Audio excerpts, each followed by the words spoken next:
centuries others spoke for Africa. They told their own stories about her, stories of darkness, despair, and dependency. The West painted Africa as a land that needed saving, a continent defined by struggle, not strength.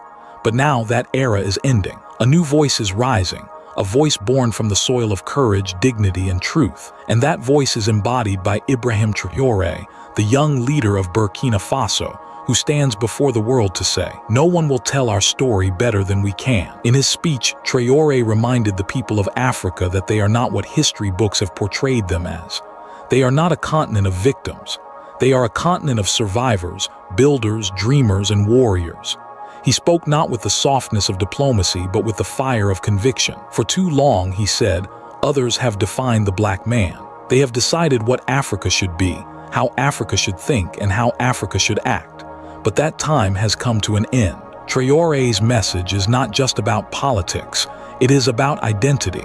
It is about the spiritual awakening of an entire people who refuse to be silent any longer. "We will tell it like it is," he declared. "Africa will no longer whisper its truth. It will roar it across the world." He called this a battle, not with weapons, but with words, ideas, and unity. A battle for dignity, for sovereignty, and for respect. He reminded his listeners that Africa's fight is not against others, it is for itself.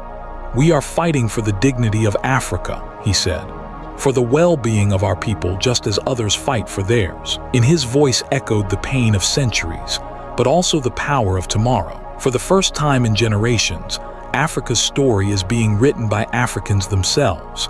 And Traoré's words mark the beginning of that awakening, a call for every African at home or abroad to rise, to remember, and to reclaim what has always belonged to them, their story. When Ibrahim Traoré speaks of Africa, he doesn't say as a politician, he speaks as a soldier of truth.